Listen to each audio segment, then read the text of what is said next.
Assalamualaikum warahmatullahi wabarakatuh. Perkenalkan, nama saya Putri Nadia Lestari, Universitas Baitur Rahmah, jurusan Manajemen. Oke, kesempatan kali ini saya akan bahas tentang manajemen resiko. Check it out!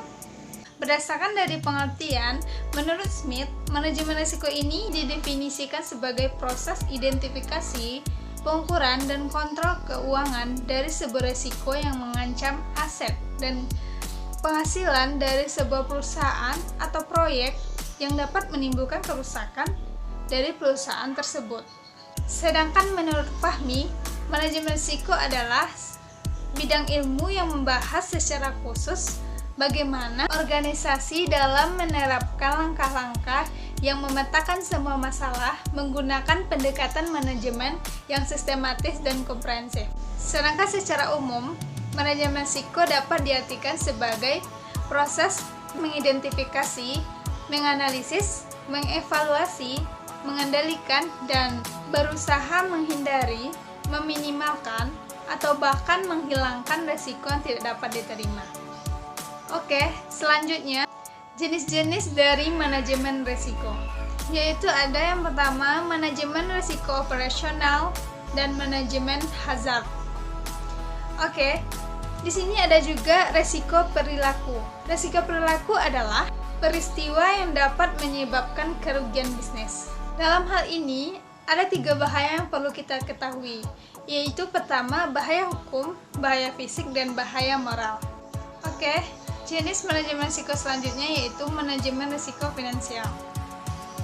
Risiko yang berkaitan dengan keuangan yaitu risiko likuiditas, risiko kredit, risiko pajak, dan risiko akuntansi. Yang keempat, manajemen risiko strategis, yaitu manajemen yang terkait dengan pengambilan keputusan. Slide selanjutnya yaitu karakteristik risiko. Yang pertama, merupakan ketidakpuasan atas terjadinya suatu peristiwa. Yang kedua, merupakan ketidakpuasan yang bila terjadi akan menimbulkan kerugian. Selanjutnya yaitu wujud dari risiko, berupa kerugian atas harta milik, berupa penderitaan seseorang, berupa tanggung jawab hukum, berupa kerugian karena perubahan keadaan pasar. Oke, slide yang selanjutnya yaitu macam-macam risiko. Di sini ada risiko yang disengaja, yang tidak disengaja, risiko fundamental, ada juga risiko khusus, dan ada juga risiko dinamis. Oke, kita lanjut aja dengan slide selanjutnya, yaitu upaya penanggulangan risiko, Yang pertama, kita mengadakan pencegahan dan pengurangan agar tidak terjadinya peristiwa yang menimbulkan kerugian. Yang kedua, melakukan retensi, artinya mentolerir terjadinya kerugian, yaitu mengalihkan atau memindahkan risiko kepada pihak lain. Oke, slide yang terakhir yaitu manfaat manajemen risiko. Di sini manfaat manajemen risiko ada 5. Yang pertama, manajemen risiko dapat mencegah perusahaan dari kegagalan. Yang selanjutnya, manajemen risiko secara langsung menunjang peningkatan laba.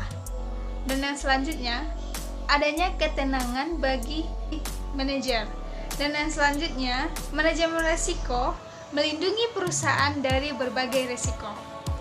Oke teman-teman, untuk kesempatan kali ini, itulah materi yang bisa saya sampaikan. Saya selaku penyampaian materi, kalau ada salah dan janggal, saya mohon maaf. Wabillahi taufiq wal hidayah. Assalamualaikum warahmatullahi wabarakatuh. See you teman-teman.